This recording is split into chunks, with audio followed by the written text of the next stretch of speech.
Hello friends, welcome back to my channel দাদা study centre.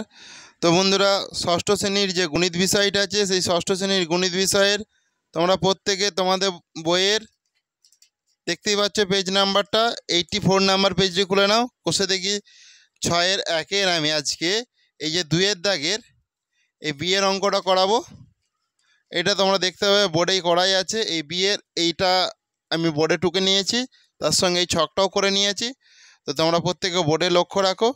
আর হ্যাঁ বন্ধুরা, তোমাদেরকে বলা, তোমরা যদি এর আগের অঙ্কগুলি না দেখে থাকো তাহলে ভিডিও ডিসক্রিপশানে চলে যাও, ওখান থেকে সরাসরি তোমরা আগের অঙ্কগুলো দেখে নিতে পারবে। তো বলেছে দেখো ট্রপিজিয়ামের সংখ্যা, তাহলে এটা কটা ট্রপিজিয়ামকে বোঝাচ্ছে বলো? কটা ট্রপিজিয়াম? এটা একটা, এটা হচ্ছে একটা ট্রপিজিয়াম। তো এখানে কতগুলো দেশলাই কাটে আছে দেখো, 1, 2, 3, 4, 5টা, সেই জন্য এটা 5 নাম্বার দেশলাই। 5টা দেশলাই কাটে আছে, 5 লিখে দিয়েছি। এখানে ট্রপিজিয়ামের সংখ্যা কটা দেখো, এটা একটা ট্রপিজিয়াম, এটা একটা ট্রপিজিয়াম, টোটাল 2টো ট্রপিজিয়াম। তাহলে এখানে 2টো ট্রপিজিয়াম আছে। এখানে দেশলাই কাঠি টোটাল কটা আছে বলো? 1, 2, 3, 4, 5, 6, 7, 8, 9, সেই জন্য এখানটা আমি 9 লিখলাম। শুনতে পেয়েছো? এখানে দেখো ট্রপিজিয়াম হচ্ছে 3টে। এখানে ট্রপিজিয়াম কটা দেখো, এটা একটা ট্রপিজিয়াম, 2টো ট্রপিজিয়াম, 3টে ট্রপিজিয়াম, তাহলে 3টে ট্রপিজিয়াম। এখানে টোটাল দেশলাই কাঠি কটা আছে বলো? কটা দেশলাই কাঠি আছে এখানে টোটাল? গুণো প্রত্যেকে। 1, 1, 2, 3, 4, 5, 6, 7, 8, 9, 10, 11, 12, 13, 13টাই আছে দেশলাই কাঠি, 13 হবে সেই জন্য। নাহলে একবার গুনে নাও আর একবার তোমরা, নাহলে তাহলে এখান থেকে স্টার্ট করছি। তাহলে এটা 1টা, 2টো, 3টে, 4টে, 5টা, 6টা, 7টা, 8টা, 9টা, 10টা, 11টা, 12টা, 13টা। বুঝতে পারলে? 13টা দেশলাই কাঠি আছে। মোটামুটি বইতে তোমাদের 3টে ছবি দেওয়া আছে, সেই জন্য 3টের আমি সমাধান করিয়ে দিলাম। তো আরও তোমরা নিজেরা ছবি আঁকবে, নিজেরা এইভাবে কটা দেশলাই কাঠি আছে, কটা ট্রপিজিয়াম আছে, সেগুলো নিজেরা আরও 2-3টে তোমরা নির্ণয় করতে পারো। বুঝতে পেরেছো? তো এরপর আমি নেক্সট অঙ্কটা করাবো তোমাদের। তো বন্ধুরা, তোমরা প্রত্যেকে এরপর নেক্সট অঙ্কটা লক্ষ্য করো আমি কি করাচ্ছি। দেখো তোমাদের এই 3-এর দাগের অঙ্কগুলি করাবো আমি, তোমরা প্রত্যেকে লক্ষ্য করো। 3-এর দাগে দেখো কি বলেছে, লক্ষ্য করো। 3-এর দাগে যেটা বলেছে, নিচের বীজগাণিতিক সংখ্যামালাগুলি উৎপাদক গাছের চিত্রের আকারে সাজিয়ে প্রত্যেকটি পদের উৎপাদকগুলি দেখায় ও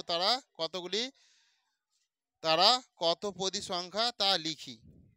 যেরকম আমি এই এই এটা করাচ্ছি, এটা দেখো 5x লেখা আছে, ক পদী সেটা আমাকে বলেছে, আর এদের উৎপাদকটা দেখাতে বলেছে। আমি বোর্ডে করেছি, তোমরা প্রত্যেকে লক্ষ্য রাখো বোর্ডেতে,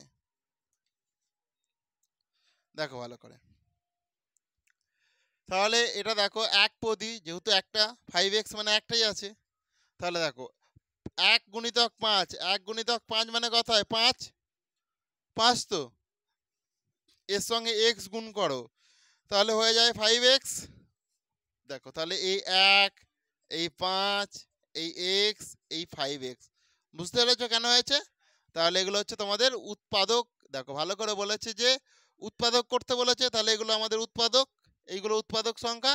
এটা ক পদী? 1 পদী, যেহেতু একটা পদ আছে। বুঝতে পেরেছো? এরপর তাহলে আমরা তোমাদের বিয়ে যেটা আছে সেটা করাবো। এটা তোমরা প্রত্যেকে বোর্ডে করে নাও, তা বোর্ড থেকে তোমাদের খাতায় করে নাও। তো বন্ধুরা তোমরা দেখো, এরপর তোমাদের এই যে বিয়ের দাগে আছে 7 + 2x + x², এইটা আমি তোমাদের বোর্ডে করাচ্ছি, তোমরা প্রত্যেকে লক্ষ্য রাখো।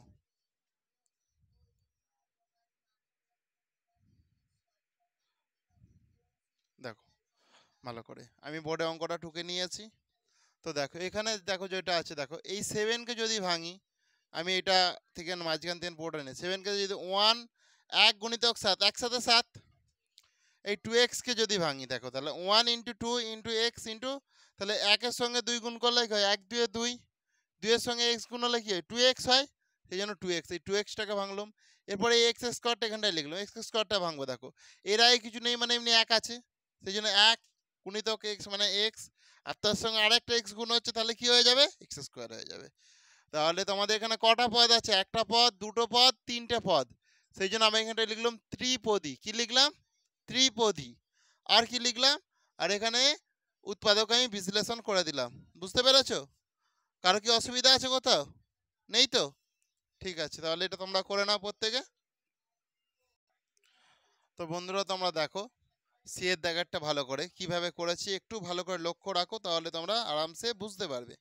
দেখো বলে দিয়েছে, দেখো বীজগাণিতিক সংখ্যামালাগুলি উৎপাদক গাছের চিত্রাকারে সাহায্যে উৎপাদক আর পদ বের করতে বলেছে।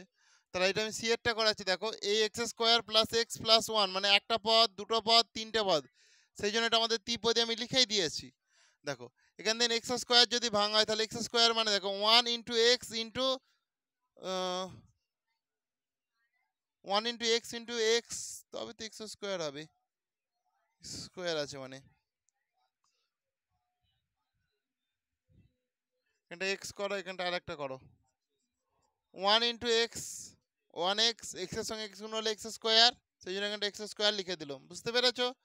আচ্ছা দেখো এক্স মানে ওয়ান ইন্টু এক্স, আর এখানে ওয়ান হবে। এটাই হচ্ছে তোমাদের বিশ্লেষণ হবে। করে নাও তোমরা প্রত্যেকে। এরপর আমি নেক্সট যেটা আছে ডি এর দাগে ওটা করাবো।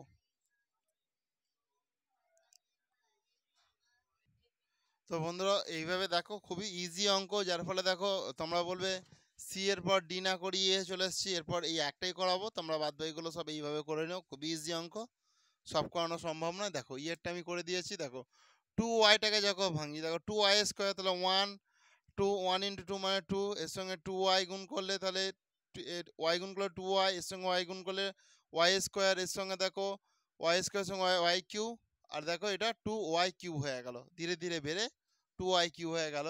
আর দেখো এই ওয়াইটা দেখো এখানটায় লিখো, তাহলে ওয়াই লিখলো, তাহলে ওয়ান বাই ওয়াই এটা হয়ে গেল। এইভাবে তোমরা প্রত্যেকটা করে নিও, খুবই ইজি অঙ্ক।